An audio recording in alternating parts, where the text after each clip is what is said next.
Hello family, welcome back to reviews kitchen. ಎಲ್ಲರಿಗೂ ಯುಗಾದಿ ಹಬ್ಬದ ಶುಭಾಶಯಗಳು. ನೋಡಿ, ಅಡ್ವಾನ್ಸ್ ಆಗಿ ನಾನು ಇವತ್ತು ಯುಗಾದಿ ಹಬ್ಬದ ಶುಭಾಶಯಗಳನ್ನ ಹೇಳ್ತಾ ಇದ್ದೀನಿ. ಇವತ್ತು ನಾನು ಮಾಡ್ತಾ ಇರೋದು ಬೇಳೆ ಒಬ್ಬಿಟ್ಟು. ವಿಡಿಯೋ ನೋಡಿ ಮಾಡಿದೆ, ಪೂರ್ತಿ ವಿಡಿಯೋ ನೋಡಿ, ಆವಾಗ ಡೀಟೇಲ್ ಆಗಿ ನಿಮಗೆ ಹೇಗೆ ಮಾಡೋದು ಅಂತ ಗೊತ್ತಾಗುತ್ತೆ.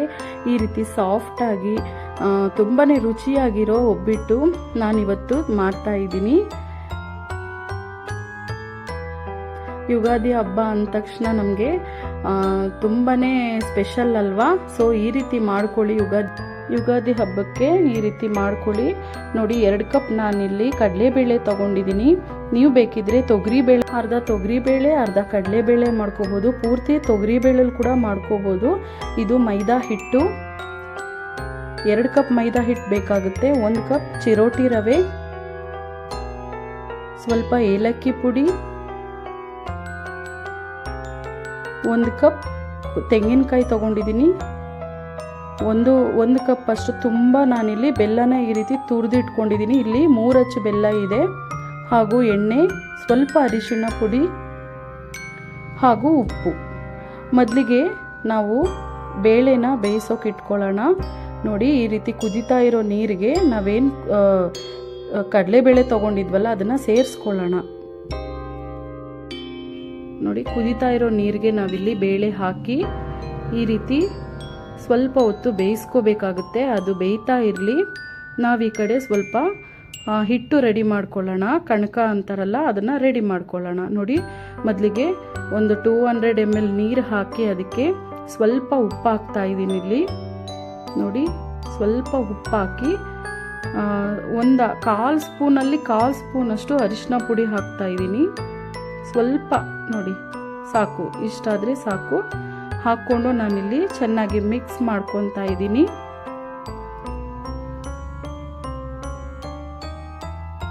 ನೋಡಿ, ಈ ರೀತಿ ಸ್ವಲ್ಪ ಮಿಕ್ಸ್ ಮಾಡಿ ಅರಿಶಿನ ಎಲ್ಲ ಕಡೆನೂ ಸ್ಪ್ರೆಡ್ ಆಗೋ ಥರ ಮಿಕ್ಸ್ ಮಾಡಬೇಕು, ಮತ್ತು ಉಪ್ಪು ಕರಗೋ ಥರ ಮಿಕ್ಸ್ ಮಾಡಿ ನಾವೇನು ಚಿರೋಟಿ ರವೆ ತಗೊಂಡಿದ್ವಲ್ಲ 1 ಕಪ್ ಪೂರ್ತಿ ಹಾಕ್ಕೊಂಡು ಮಿಕ್ಸ್ ಮಾಡ್ಕೋಬೇಕು. ನೋಡಿ, ನಾನು ತೋರಿಸ್ತಾ ಇರೋ ಕ್ವಾಂಟಿಟಿಲಿ ನೀವು ಮಾಡಿಕೊಂಡ್ರೆ ನಿಮಗೆ 10 ಒಬ್ಬಿಟ್ಟಾಗುತ್ತೆ. ಆಮೇಲೆ ತುಂಬ ಪರ್ಫೆಕ್ಟಾಗಿ ಇಲ್ಲಿ ಒಬ್ಬಿಟ್ಟು ಮಾಡೋದು ನಾನು ತೋರಿಸ್ತಾ ಇದ್ದೀನಿ. ಮೆಜರ್ಮೆಂಟ್ ಎಲ್ಲ ಇದೇ ರೀತಿ ನೀವು ಮಾಡ್ಕೊಳ್ಳಿ.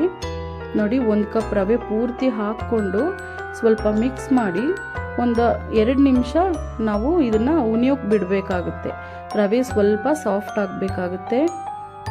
ನೋಡಿ, ಈ ರೀತಿ ಸಾಫ್ಟ್ ಆಗಬೇಕಾಗುತ್ತೆ ರವೆ. ಇಷ್ಟಾದರೆ ಸಾಕು. ಇವಾಗ ನಾವು ಮೈದಾ ಹಿಟ್ಟು ತೊಗೊಂಡಿದ್ವಲ್ಲ ಅದನ್ನು ಹಾಕ್ಕೊತಾ ಇದ್ದೀನಿ. ಮೈದಾ ಹಿಟ್ಟು ನನಗೆ ಇಲ್ಲಿ 2 ಕಪ್ ಅಷ್ಟು ಹಿಡಿಸ್ತು. ಸೊ ನೀವು 2 ಕಪ್ ಆಗುವಷ್ಟು ಹಾಕ್ಕೊಂಡ್ರೆ ನಮಗೆ ಒಬ್ಬಿಟ್ಟು ಹೂರ್ಣಕ್ಕೂ ಮತ್ತು ಕಣಕಕ್ಕೂ ಎರಡಕ್ಕೂ ಕೂಡ ಕರೆಕ್ಟಾಗಿ ಬರುತ್ತೆ. ಇಷ್ಟು ಹಾಕ್ಕೊಂಡ್ರೆ ಸಾಕು. ನೋಡಿ, ನಾನಿಲ್ಲಿ ಇನ್ನೂ 1 ಕಪ್ ಅಷ್ಟು ಮೈದಾ ಹಿಟ್ಟನ್ನು ಸೇರಿಸ್ಕೊತಾ ಇದ್ದೀನಿ. ನೋಡಿ, ಈ ರೀತಿ ಸಾಫ್ಟಾಗಿ ನಮಗೆ ಈ ಡೋ ಸಾಫ್ಟಾಗಿ ಬರಬೇಕಾಗುತ್ತೆ. ಅದಕ್ಕೋಸ್ಕರ ಸಾಫ್ಟಾಗಿ ಕಲಿಸ್ಕೊಳ್ಳೋಣ. ನಾವು ಒಬ್ಬಿಟ್ಟು ಅಷ್ಟೇ ಈ ರೀತಿ ಸಾಫ್ಟಾಗಿ ಕಲಿಸ್ಕೊಂಡ್ರೆ ನಮಗೆ ಒಬ್ಬಿಟ್ಟು ತುಂಬ ಚೆನ್ನಾಗಿ ಬರುತ್ತೆ, ಸಾಫ್ಟಾಗಿರುತ್ತೆ ನಾವು ತಿನ್ನಬೇಕಾದ್ರೆ. ಅದಕ್ಕೋಸ್ಕರ ನಾವು ಈ ಡೋನ ಚೆನ್ನಾಗಿ ಮೊದಲಿಗೆ ಪ್ರಿಪೇರ್ ಮಾಡ್ಕೋಬೇಕು. ನೋಡಿ, ಈ ರೀತಿ ಸಾಫ್ಟಾಗಿ ನಮ್ಮ ಕೈಗೆ ಅಂಟ್ಕೋಬೇಕು. ಆ ರೀತಿ ಸಾಫ್ಟಾಗಿ ನಾನಿಲ್ಲಿ ಕಲಿಸ್ಕೊಂಡಿದ್ದೀನಿ. ಈಗ ಒಂದು ದೊಡ್ಡ ಸ್ಪೂನಲ್ಲಿ ಒಂದು 4ರಿಂದ 5 ಸ್ಪೂನಷ್ಟು ಎಣ್ಣೆ ಹಾಕ್ಕೋಬೇಕಾಗುತ್ತೆ. ಇದು ಒಂದು 20ರಿಂದ 30 ನಿಮಿಷಗಳ ಕಾಲ ನಾವಿಲ್ಲಿ, ಇನ್ನೂ ಟೈಮ್ ಇದ್ದರೆ ಬೇಕಾದರೆ ಅದನ್ನು ಸ್ವಲ್ಪ ಬಿಡಬೇಕಾಗುತ್ತೆ. ನೀವು ಒಬ್ಬಿಟ್ಟು ಮಾಡೋಕ್ಕೂ ಮೊದಲೇ ಈ ರೀತಿ ಕಲಸಿ ಒಂದು 3-4 ಗಂಟೆ ಇಟ್ಟರೆ ತುಂಬ ಚೆನ್ನಾಗಿರುತ್ತೆ, ಸಾಫ್ಟಾಗಿರುತ್ತೆ ಒಬ್ಬಿಟ್ಟು ನಮಗೆ ತಿನ್ನೋವಾಗ. ನೋಡಿ, ಈ ರೀತಿ ಚೆನ್ನಾಗಿ ಎಣ್ಣೆ ಹಾಕಿ ಒಂದು ಚೆನ್ನಾಗಿ ಕಲಸಿ ಇದನ್ನು ಸೈಡಲ್ಲಿ ಇಟ್ಬಿಡೋಣ.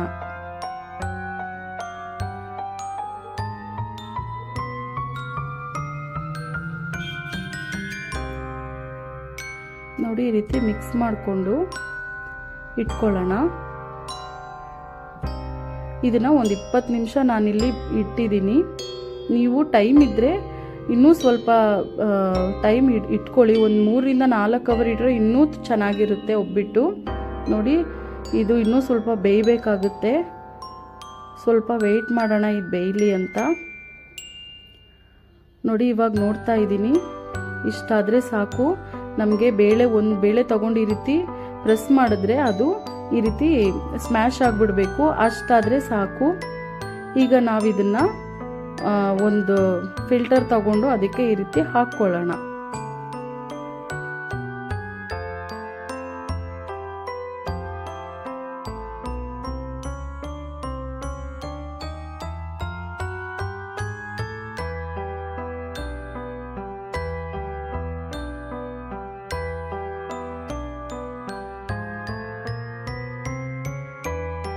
ಈ ರೀತಿ ನೀರೇ ಬೇರೆ ಕಾಳೆ ಬೇರೆ ಮಾಡಿಕೊಂಡು ಇದರಲ್ಲಿ ನಾನು ನಾಳೆ ನಿಮಗೆ ರಸಮ್ ಹೇಗೆ ಮಾಡೋದು ಅಂತ ತೋರಿಸ್ತೀನಿ. ತುಂಬಾ ಟೇಸ್ಟಾಗಿರುತ್ತೆ. ಅದು ಕೂಡ ನಾಳೆ ಎಪಿಸೋಡಲ್ಲಿ ನಿಮಗೆ ಅದಿರುತ್ತೆ ನೋಡಿ. ಮೊದಲಿಗೆ ಜಾರ್ಗೆ 1 ಕಪ್ ಪೂರ್ತಿ ತೆಂಗಿನಕಾಯಿ ಹಾಕ್ಕೊಂಡು 1 ಕಪ್ ಪೂರ್ತಿ ತೆಂಗಿನಕಾಯಿ ಹಾಕ್ಕೋಬೇಕು ನೋಡಿ. ಇವಾಗ ನಾನಿಲ್ಲಿ 3 ಅಚ್ಚು ಬೆಲ್ಲ ತಗೊಂಡಿದ್ದೀನಿ. ನಿಮಗೆ ಕಪ್ ಅಳತೆ ಬೇಕಾದರೆ ಈ ರೀತಿ ತುರ್ಕೊಂಡು ಅದನ್ನು 1 ಕಪ್ ಪೂರ್ತಿ ಈ ರೀತಿ ಪ್ರೆಸ್ ಮಾಡಿ ಗಟ್ಟಿಯಾಗಿ ಹಾಕ್ಕೋಬೇಕಾಗತ್ತೆ ನೋಡಿ. ಹಾಕ್ಕೊಂಡು ನಾವಿಲ್ಲಿ ಮಿಕ್ಸಿ ಜಾರ್ಗೆ ಹಾಕಿದ್ದೀವಲ್ಲ, ಇದನ್ನು ನುಣ್ಣಗೆ ಮೊದಲಿಗೆ ರುಬ್ಕೊಳ್ಳೋಣ. ಈ ರೀತಿ ರುಬ್ಕೊಂಡು ಇದಕ್ಕೆ ನಾವು ಏನು ಬೇಳೆ ಬೇಯಿಸ್ಕೊಂಡಿದ್ವಲ್ಲ ಅದನ್ನು ಇದಕ್ಕೆ ಸೇರಿಸ್ಕೊಳ್ಳೋಣ. ಸ್ವಲ್ಪ ಆರಿದ ಮೇಲೆ ನಾವು ಈ ಪ್ರೊಸೀಜರ್ ಮಾಡ್ಕೋಬೇಕಾಗುತ್ತೆ. ಸ್ವಲ್ಪ ಬೇಳೆ ಆರಿದ ಮೇಲೆ ಮಾಡ್ಕೊಳ್ಳಿ ನೀವು.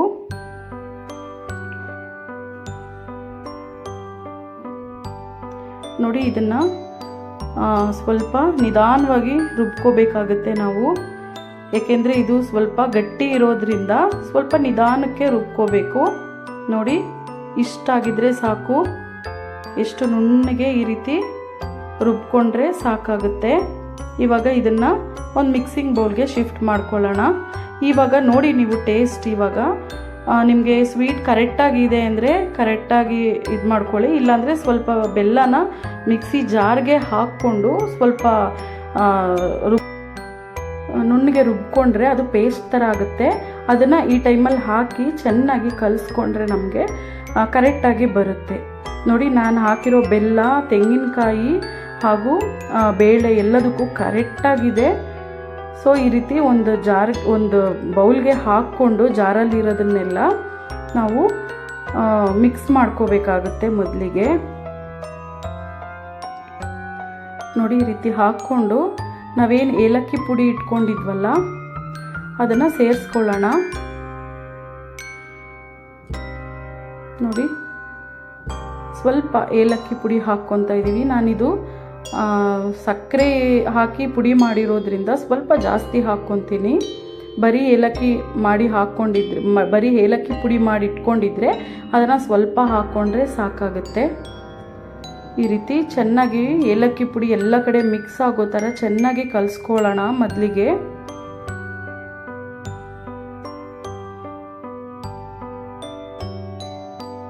ನೋಡಿ ಈ ರೀತಿ ಎಷ್ಟು ಸಾಫ್ಟಾಗಿದೆ. ಮತ್ತು ಬೇಳೆನೂ ಅಷ್ಟೇ ಚೆನ್ನಾಗಿ ನುಣ್ಣಗೆ ರುಬ್ಕೊಂಡಿರಬೇಕು. ತೆಂಗಿನಕಾಯಿ ಮಾತ್ರ ಸ್ಕಿಪ್ ಮಾಡಬೇಡಿ. ಇದಕ್ಕೆ ತೆಂಗಿನಕಾಯಿ ಹಾಕ್ಕೊಂಡ್ರೆ ಒಂದೊಳ್ಳೆ ಸ್ಪೆಷಲ್ ಟೇಸ್ಟ್ ಕೊಡುತ್ತೆ ಇದರಲ್ಲಿ. ಸೊ ಕೆಲವರು ತೆಂಗಿನಕಾಯಿ ಹಾಕದೆ ಮಾಡ್ಕೊತಾರೆ. ಈ ರೀತಿ ಮಾಡ್ಕೊಳ್ಳಿ, ತುಂಬಾ ಚೆನ್ನಾಗಿರುತ್ತೆ ನೋಡಿ. ಈ ರೀತಿ ಚೆನ್ನಾಗಿ ಮಿಕ್ಸ್ ಮಾಡಿಕೊಂಡು ನಾವು ಉಂಡೆಗಳು ಮಾಡ್ಕೊಳ್ಳೋಣ ಮೊದಲಿಗೆ. ನಾವು ಇದನ್ನ ಒಬ್ಬರೇ ಕೂಡ ಮಾಡ್ಕೋಬೋದು. ಒಬ್ಬಿಟ್ಟು ಅನ್ನೋದು ತುಂಬ ಕಷ್ಟ ಅಂತ ಏನು ಅನಿಸಲ್ಲ ನೋಡಿ. ಈ ರೀತಿ ನಮಗೆ ಯಾವ ಸೈಜಲ್ಲಿ ಬೇಕೋ ಆ ಸೈಜಲ್ಲಿ ಉಂಡೆ ಮಾಡ್ಕೊಳ್ಳೋಣ. ನಾನಿಲ್ಲಿ ಈ ಸೈಜ್ ಮಾಡಿಕೊಂಡು ನನಗೆ 10 ಒಬ್ಬಿಟ್ಟಾಗಿತ್ತು ನೋಡಿ. ಈ ರೀತಿ ಎಲ್ಲದನ್ನು ನಾನು ಉಂಡೆ ಮಾಡ್ಕೊತೀನಿ.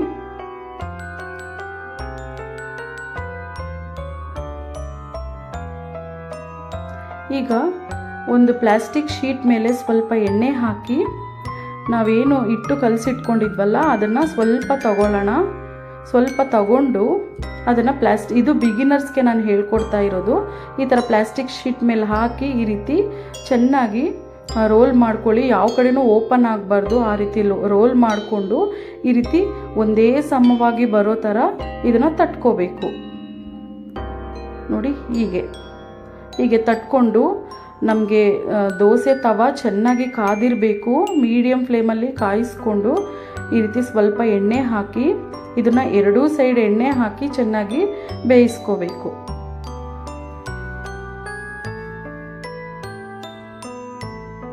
ಸ್ವಲ್ಪ ಮೀಡಿಯಮ್ ಟು ಲೋ ಫ್ಲೇಮಲ್ಲಿ ಇದನ್ನು ಬೇಯಿಸ್ಕೊಳ್ಳಿ ಒಬ್ಬಿಟ್ಟು. ಆವಾಗ ಸ್ವಲ್ಪ ತಿನ್ನುವಾಗ ತುಂಬಾ ಚೆನ್ನಾಗಿರುತ್ತೆ, ಕ್ರಿಸ್ಪಿಯಾಗಿರುತ್ತೆ ನಮಗೆ ಒಬ್ಬಿಟ್ಟು ತಿನ್ನುವಾಗ. ಈ ರೀತಿ ನಿಧಾನವಾಗಿ ಇದನ್ನು ಮಾಡ್ಕೊಳ್ಳಿ ಒಬ್ಬಿಟ್ಟು. ನೋಡಿ ಎರಡೂ ಸೈಡು ಸ್ವಲ್ಪ ಸ್ವಲ್ಪ ಎಣ್ಣೆ ಹಾಕಿ ಇದನ್ನು ಸುಟ್ಕೋಬೇಕಾಗುತ್ತೆ.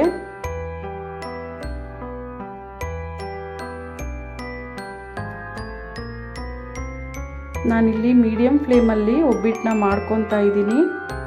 ನೀವು ಇದೇ ರೀತಿ ಮಾಡ್ಕೊಳ್ಳಿ.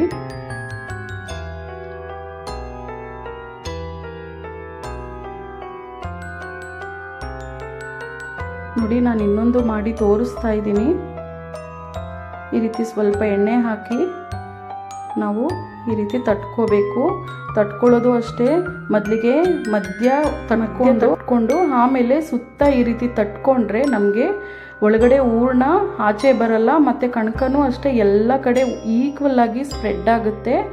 ಈ ರೀತಿ ನೀವು ತಟ್ಕೊಂಡ್ರೆ ತಿನ್ನುವಾಗಲೂ ಕೂಡ ನಮಗೆ ಈಕ್ವಲ್ ಆಗಿರುತ್ತೆ, ತುಂಬಾ ಚೆನ್ನಾಗಿರುತ್ತೆ. ನೋಡಿ ಈ ರೀತಿ ತಟ್ಕೊಂಡು ರೌಂಡ್ಗೆ ನಾವು ದೋಸೆ ಹಂಚಿನ ಮೇಲೆ ಇದನ್ನು ಫ್ರೈ ಮಾಡ್ಕೊಳ್ಳೋಣ. ನೋಡಿ ಯಾವ ರೀತಿ ಉಬ್ಬಿ ಉಬ್ಬಿ ಬರ್ತಾ ಇದೆ ಪೂರಿ ಥರ. ತುಂಬಾ ಚೆನ್ನಾಗಿ ಆಗಿತ್ತು. ನೀವು ಇದೇ ರೀತಿ ಮನೇಲಿ ಟ್ರೈ ಮಾಡಿ, ತುಂಬಾ ಟೇಸ್ಟ್ ಆಗಿತ್ತು ಒಬ್ಬಿಟ್ಟು. ಈ ರೀತಿ ಕೆಂಪಗೆ ಸುಟ್ಕೊಂಡು ನಾವು ಒಂದು ಪ್ಲೇಟ್ಗೆ ಹಾಕಿ ಇಟ್ಕೊಳ್ಳೋಣ. ಸ್ವಲ್ಪ ಆರಿದ ಮೇಲೆ ನೀವು ಒಂದು ಬಾಕ್ಸ್ಗೆ ಅಥವಾ ಬೇರೆ ಯಾವುದಾದ್ರೂ ಒಂದು ಬೌಲ್ಗೆ ಹಾಕ್ಕೊಳ್ಳಿ, ಸರ್ವಿಂಗ್ ಬೌಲ್ಗೆ. ನೋಡಿ ನಾನಿವಾಗ ಇನ್ನೊಂದು ರೀತಿ ಮಾಡೋದು ತೋರಿಸ್ತಾ ಇದ್ದೀನಿ. ನೋಡಿ ಇದನ್ನು ಸ್ವಲ್ಪ ಕೆಂಪಿಗೆ ಸುಟ್ಕೊಳ್ಳೋಣ ಮೊದಲಿಗೆ.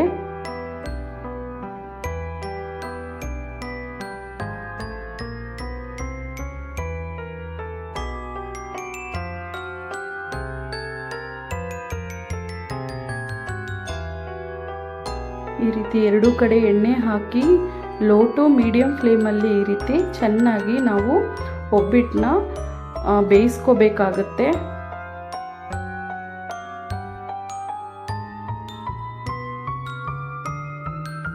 ನೋಡಿ ಈ ರೀತಿ ಸಾಫ್ಟಾಗಿ ಬರುತ್ತೆ ನಿಮಗೆ ಒಬ್ಬಿಟ್ಟು ಅನ್ನೋದು.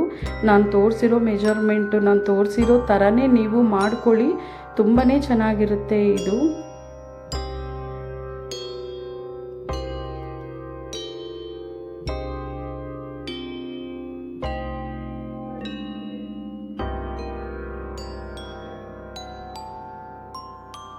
ನೋಡಿ ಸಾಕು. ಇವಾಗ ಇದನ್ನು ನಾವು ಎತ್ತಿಟ್ಬಿಟ್ಟು ನೆಕ್ಸ್ಟ್ ಒಬ್ಬಿಟ್ಟು ಹೇಗೆ ಮಾಡ್ತೀನಿ ಅಂತ ನೋಡಿ. ಹಾಗೆ ಎಲ್ಲನೂ ಈ ರೀತಿ ಕೆಂಪಿಗೆ ನಾವು ಸುಟ್ಕೋಬೇಕಾಗುತ್ತೆ.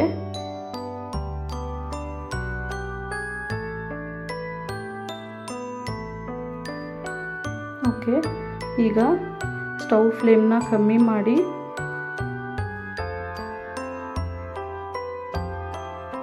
ನೋಡಿ ಈ ರೀತಿ ಹಿಟ್ಟು ತಗೊಂಡು ಈ ರೀತಿ ಮಾಡಿಕೊಂಡ್ರೆ ನೋಡಿ ಒಂದೇ ಸಮ ನಮಗೆ ಹಿಟ್ಟು ಸಿಗುತ್ತೆ. ಇದನ್ನು ಈ ರೀತಿ ಸ್ವಲ್ಪ ತಟ್ಕೊಂಡು ಕೈಗೆ ಎಣ್ಣೆ ಹಾಕ್ಕೊಂಡು ಈ ರೀತಿ ತಟ್ಕೊಂಡು, ಇದು ಈಸಿ ಮೆಥಡಲ್ಲಿ ಮಾಡ್ಕೋಬೋದು ನಾವು. ನೋಡಿ ಹೂರ್ಣ ಹಾಕಿ ಈ ರೀತಿ ಎಳ್ಕೊಂಡ್ರೆ ನಾವು ಹಿಟ್ಟನ್ನ ನಮಗೆ ಪರ್ಫೆಕ್ಟಾಗಿ ಬರುತ್ತೆ. ಹಿಟ್ಟು ಅನ್ನೋದು ಒಂದು ಕಡೆ ಜಾಸ್ತಿ ಕಮ್ಮಿ ಇರಲ್ಲ, ಪೂರ್ತಿ ಈ ರೀತಿ ಆಗುತ್ತೆ. ನೋಡಿ ಎಲ್ಲೂ ಬಿಟ್ಕೊಳ್ಳಲ್ಲ, ಎಲ್ಲೂ ಒಂದು ಸ್ವಲ್ಪನೂ ಡ್ಯಾಮೇಜ್ ಆಗಲ್ಲ, ಹಾಗೆ ಬರುತ್ತೆ. ಸ್ವಲ್ಪ ಎಣ್ಣೆ ಹಾಕಿ ಪ್ಲಾಸ್ಟಿಕ್ ಶೀಟ್ ಮೇಲೆ ಈ ರೀತಿ ತಟ್ಕೊಳ್ಳೋಣ.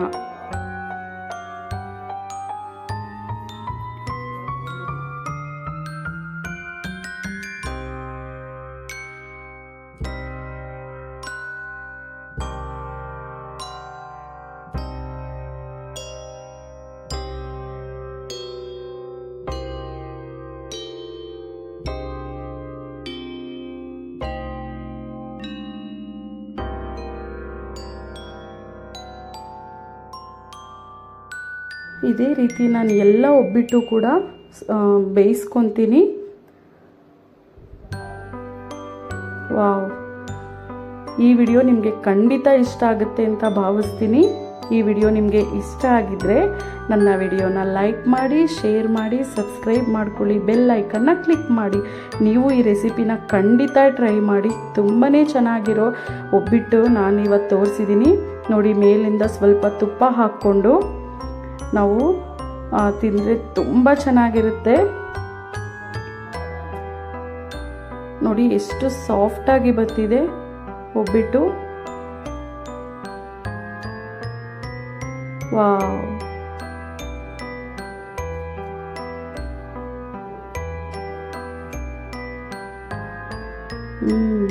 ಒಂದೇ ಬೈಟ್ಗೆ ಇದರ ರಿಸಲ್ಟ್ ನನಗೆ ತುಂಬಾ ಇಷ್ಟ ಆಯಿತು. ನೀವು ಇದೇ ರೀತಿ ಮನೇಲಿ ಟ್ರೈ ಮಾಡಿ.